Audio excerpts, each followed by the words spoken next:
Hello बच्चों।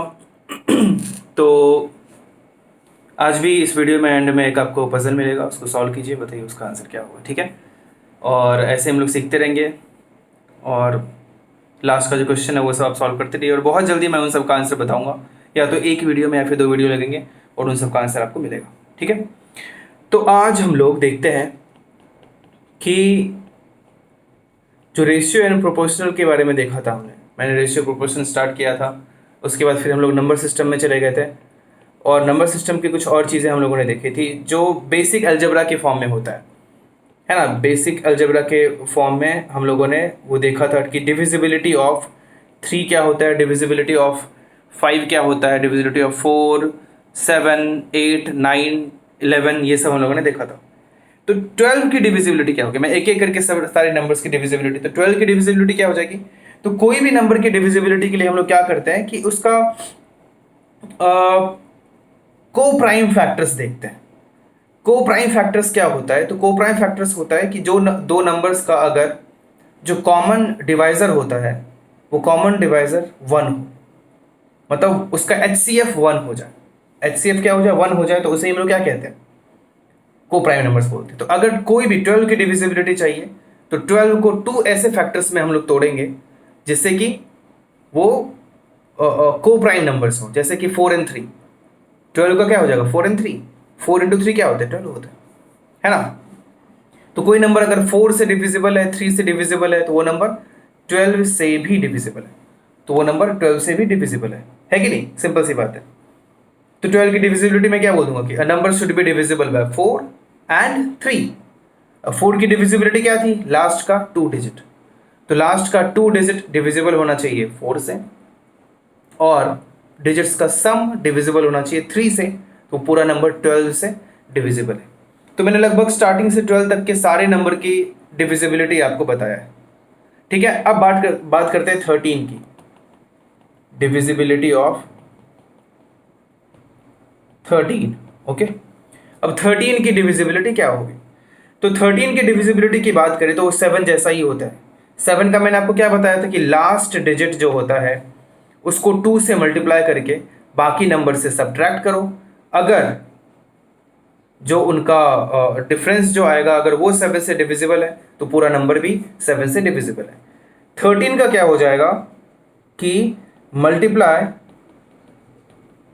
Last digit bye 4 and add it to the remaining number. If the resultant number, if the resultant is divisible by, if the resultant is divisible by 13, then that number is divisible by 13। मतलब कि क्या करना है कि last digit को 4 से multiply करना है और बाकी जो रिमेनिंग नंबर्स बचे उससे सब उसमें ऐड कर देना है 4 से मल्टीप्लाई करके।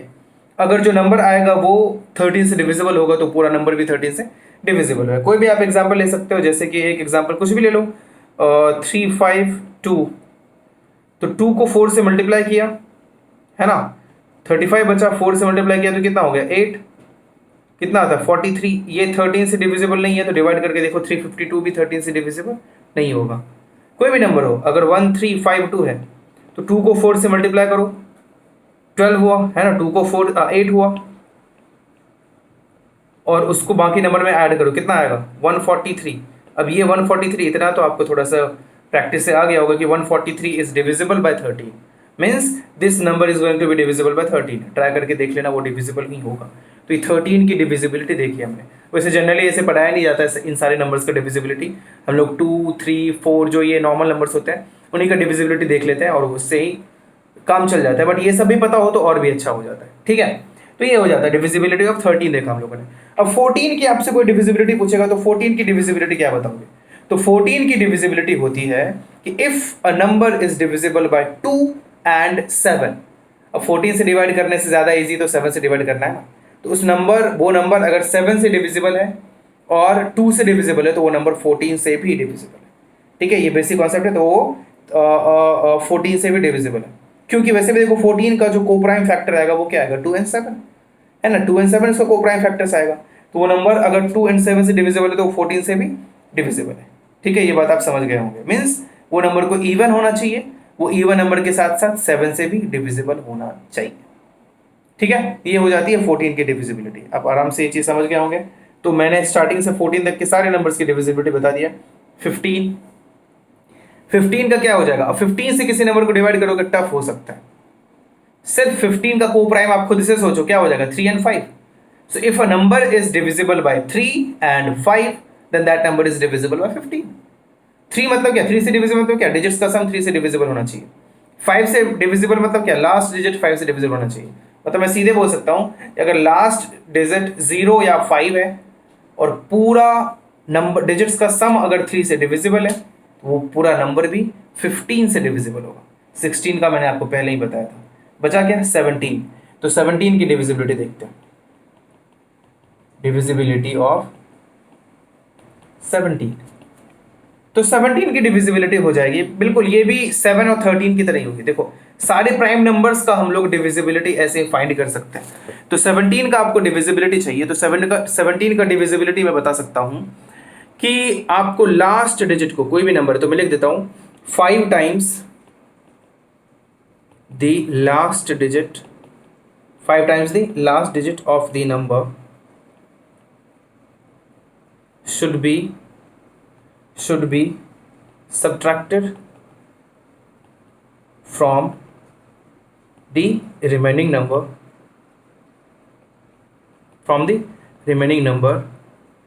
if the resultant is divisible by 17 then the number will also be divisible by 17, है कि नहीं। तो that number will also be divisible bye 17। ये 17 की डिविजिबिलिटी हो गई। आसानी से आप समझ गए होंगे। मतलब कि आप एग्जांपल से समझ सकते हो कि जैसे कोई भी नंबर 102 ले लेता हूँ, ये 17 से डिविजिबल है कि नहीं पता करना है। तो 2 को आप 5 से मल्टीप्लाई करो, कितना आएगा, 10 आएगा। 10 को 10 से सब्ट्रैक्ट करो, 0 आ रहा है, तो 0 आ गया मतलब वो 17 से डिविजिबल ही है ना। वो मीन्स वो नंबर भी 17 से डिविजिबल होगा। ठीक है, वो नंबर भी 17 से डिविजिबल होगा। समझ गए होंगे आप आसानी से ये चीज़ को। तो ये हो जाती है 17 की डिविजिबिलिटी। ठीक है, आसान था, आप आराम से इसको सीख सकते हो। आगे 17, 18 का क्या हो जाएगा। अब कोई नंबर को 18 से डिवाइड करना थोड़ा सा टफ सबके लिए हो जाता है, उतनी ज़रूरत ही नहीं है 18 से डिविजिबल है कि नहीं वो फाइंड करने के लिए। 18 का को प्राइम फैक्टर्स देखो क्या मिलेगा, 2 and 9। Means if a number is divisible by 2 and that number is also divisible by 9 then that number will also be divisible by 18। Means 2 मतलब क्या, इवन नंबर होना चाहिए और 9 से डिविजिबल होना चाहिए। इवन नंबर होगा, 9 से डिविजिबल होगा, 18 से भी डिविजिबल होगा, है ना। बहुत सिंपल सा लॉजिक, आप आराम से इस चीज़ को समझ सकते हो। 18 की डिविजिबिलिटी भी आपको मिल गई। देखो जो आसान है को प्राइम फैक्टर्स वाला है वो मैं लिख नहीं रहा हूं, है ना। आपको मैं वही नंबर्स के लिख रहा हूं जो थोड़ा सा टफ है, मतलब जो कि प्राइम नंबर है। जैसे 7 का मैंने लिखा था, 11 हो गया, 13 हो गया, 17 हो गया। अब आपको लगेगा 19 का, चलो 19 का मैं लिख देता हूं। डिविजिबिलिटी ऑफ, बस 19 तक ही देखेंगे, उसके आगे नहीं जाएंगे हम लोग। 19 की डिविजिबिलिटी क्या हो जाएगी, वापस से 7 जैसा ही 19 का भी होगा। आप क्या करो, लास्ट डिजिट को 2 से, लास्ट डिजिट को मैं को 2 से मल्टीप्लाई करो और बाकी नंबर्स में ऐड कर दो। 7 में क्या किया था, सब्ट्रैक्ट किया था, इधर क्या करेंगे, ऐड करेंगे। तो देखो डिविजिबिलिटी ऑफ 9 मैं ऐसे लिखूंगा, double the last digit and add it to the remaining number, add it to the remaining number. If the result is divisible by what, 19, then the number is also divisible by 19। तो ये बहुत ही अच्छा सा concept मैंने आपको बताया। कि कोई भी नंबर होगा उसकी डिविजिबिलिटी हम लोगों ने 1 2 3 4 5 6 7 8 9 10 टिल 20, अब 20 का तो पता ही है, 20 पता ही है आपको, 21 का भी निकाल सकते हैं। 21 से डिवाइड करना है, पता करना है कि 21 से डिविजिबल है या नहीं है। कैसे पता करेंगे? वो नंबर 7 से डिविजिबल होना चाहिए, 3 से डिविजिबल होना चाहिए। को प्राइम फैक्टर्स, हाँ को प्राइम देखेंगे हम लोग। तो 21 का क्या हो जाएगा? 7 and 3। 22 का क्या हो जाएगा? 11 and 2। 23 का होता है वैसे, बट जरूरत नहीं, कोई मतलब नहीं है 23 का भी देखने का। 24 का, 24 का क्या हो जाएगा? 12 and 2 नहीं, 12 और 2 को प्राइम नंबर नहीं है। तो 24 का हो जाएगा 8 and 3, क्योंकि 8 और 3 को प्राइम नंबर है। तो कोई नंबर 8 से डिविजिबल है, 3 से डिविजिबल है, तो वो नंबर 24 से भी डिविजिबल है। 25 का आपको पता है, 26 का 13 and 2।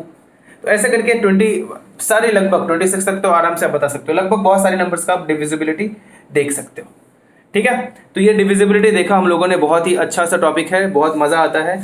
आप अच्छे से देखोगे तो और भी बहुत कुछ सीख सकते हो, और इस पर प्रैक्टिस करना बहुत ज़रूरी है। ठीक है, अगर आप प्रैक्टिस करोगे तो और भी अच्छा रहेगा। ठीक है, अब हम लोग आगे बढ़ते हैं। अब हम लोग देखते हैं कि एक बहुत ही आपको अच्छा सा चीज़ मैं आपको बताता हूं कि फैक्टोरियल क्या होता है। ये डिविजिबिलिटी खत्म हो गया, आगे बढ़ते हैं। फैक्टोरियल क्या होता है? आपने नाम बहुत सुना होगा फैक्टोरियल, या फिर इसी को फैक्टोरियल नोटेशन भी बोला जाता है।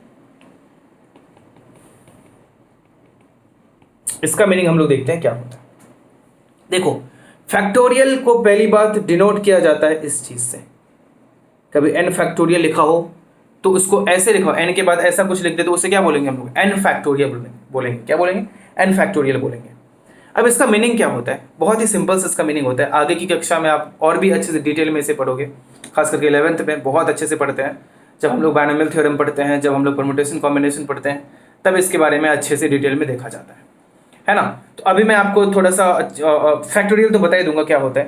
देखो, फैक्टोरियल का मीनिंग होता है कि जिस भी नंबर का फैक्टोरियल है वहां से लेके उसके पहले के सारे नंबर्स को, उसके पहले के सारे नंबर्स को मल्टीप्लाई करना। सारे नंबर मीन्स नेचुरल नंबर को, उससे पहले के सारे नेचुरल नंबर को मल्टीप्लाई करना। मीन्स ये इक्वल टू मैं लिख सकता हूँ n into n-1 into n-2 into n-3 till 3 into 2 into 1 till 3 into 2 into 1।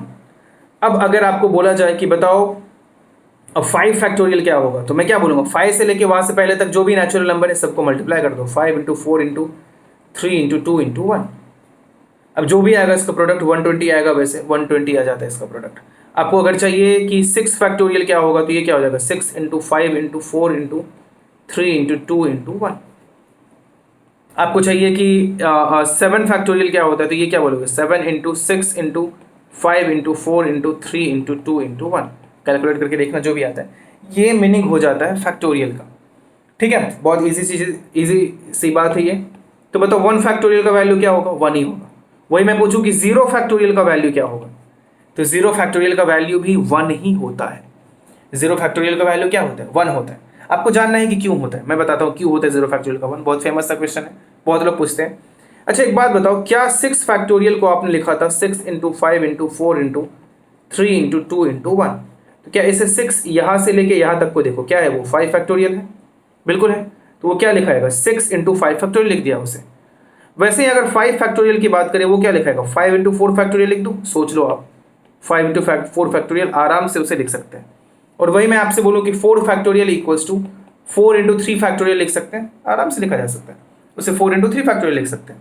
और वही 3 factorial is 3 into 2 factorial, 2 factorial is 2 into 1 factorial, और 1 फैक्टोरियल इज 1 इंटू 0 फैक्टोरियल। तो यहाँ से देखो 0 इंटू 0 फैक्टोरियल किसके इक्वल आ गया? 1 के इक्वल आ गया ना, क्योंकि किसी भी नंबर में 1 से मल्टीप्लाई करेंगे तो वही आएगा। तो 0 फैक्टोरियल इज 1 फैक्टोरियल, और 1 फैक्टोरियल क्या होता है? 1, इसीलिए 0 फैक्टोरियल भी क्या हो जाता है? 1। वैसे फैक्टोरियल होता क्या है, क्या मीनिंग होता है इसका, ये भी हम लोग देखेंगे, लेकिन आगे की कक्षा में देखेंगे, अभी देखने की जरूरत नहीं है। फैक्टोरियल कभी भी नेगेटिव नहीं होगा। फैक्टोरियल कभी भी हम लोग फ्रैक्शन में नहीं देखेंगे, डिवीजन में नहीं देखेंगे। फैक्टोरियल हमेशा हम लोग इंटीजर में ही देखेंगे हम लोग, है ना, हमेशा इंटीजर में ही देखेंगे हम लोग।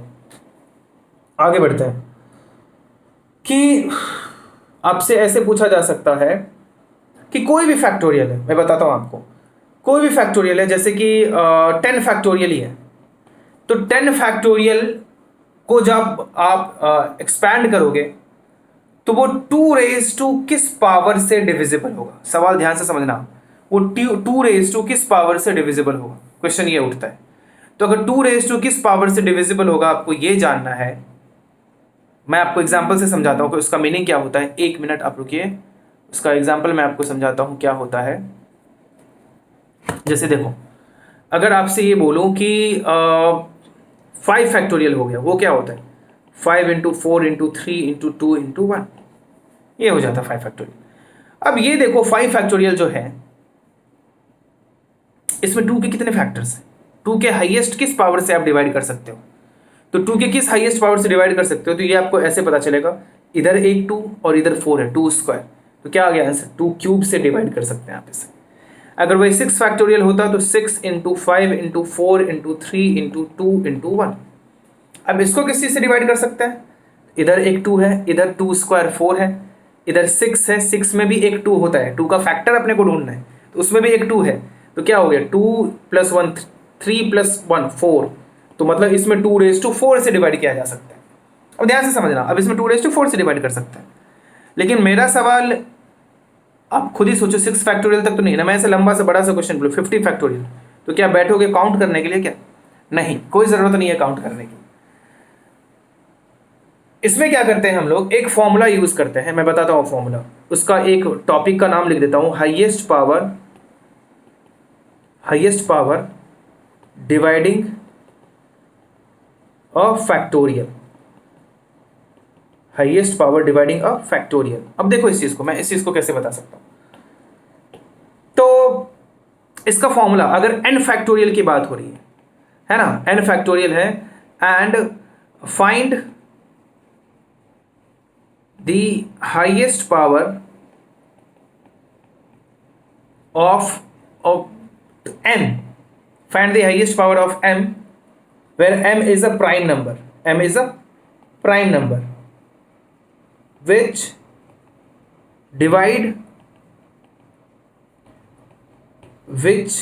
will divide n factorial. ऐसा कोई सवाल पूछता है कि which will divide n factorial, तो आप क्या करोगे? तो इसका एक फॉर्मूला होता है n बाय m प्लस, अब ये जो ब्रैकेट में बड़ा वाला लिख रहा हूं इसका भी कोई मीनिंग है, plus n by m square plus n by m cube plus n by m4 plus ऐसे ही बढ़ते रहेंगे। आप बोलोगे कब तक? बताता हूं, रुको। अब ये जो ब्रैकेट मैंने लिखा है इसका मीनिंग होता है ग्रेटेस्ट इंटीग्रल फंक्शन। अब देखो ये क्या होता है, अब इसका मीनिंग होता है, थोड़ा सा सब्र रखना, कि अगर 5.2 हो उसका इंटीग्रल पार्ट हम लोग सिर्फ उसका इंटीजर ले लेते हैं, मतलब डेसिमल से जस्ट पहले जो हाईएस्ट इंटीजर है, मतलब हाईएस्ट इंटीग्रल पार्ट, इंटीग्रल मतलब होता है कि क्या उसमें पूर्णांक है, क्या पूर्णांक है उसमें। तो इसमें क्या पूर्णांक है? 5। हम लोग यहाँ पे राउंड ऑफ नहीं कर रहे, राउंड ऑफ मतलब जस्ट उसके आसपास का वैल्यू नहीं हुआ, ऐसा कुछ नहीं है।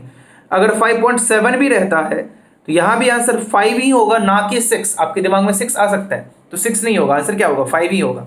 अगर वही मैं बोलूँ कि 7.3 तो वो क्या हो जाएगा? 7।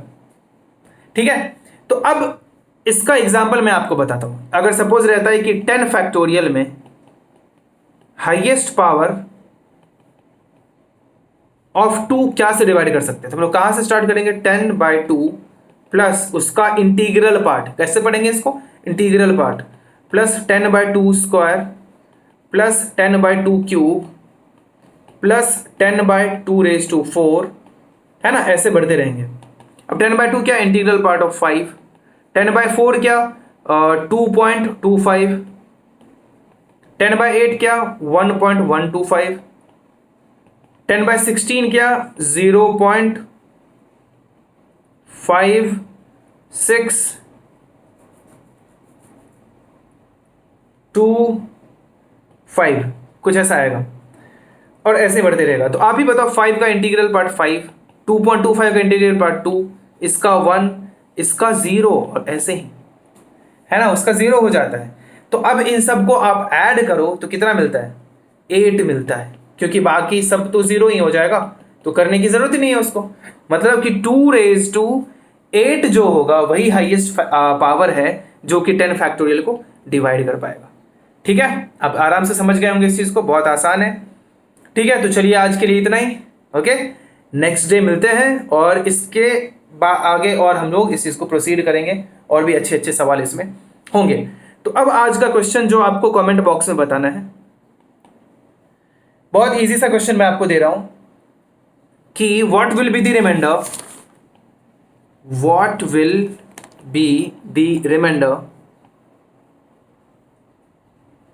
when 7 raised to 2012 is divided by 25, when 7 raised to 2012 is divided by 25। Reminder क्या होगा आपको ये सोचना। रिमाइंडर मैंने पढ़ाया है तो उसका यूज करके आप ये सॉल्व कीजिए। ठीक है, तो चलिए इसी तरह आप करते रहिए और इसी तरह सपोर्ट करते रहिए और सीखते रहिए और कमेंट बॉक्स में जो भी आपको मन करे वो लिखते रहिए। ठीक है, तो चलिए आज के लिए इतना ही।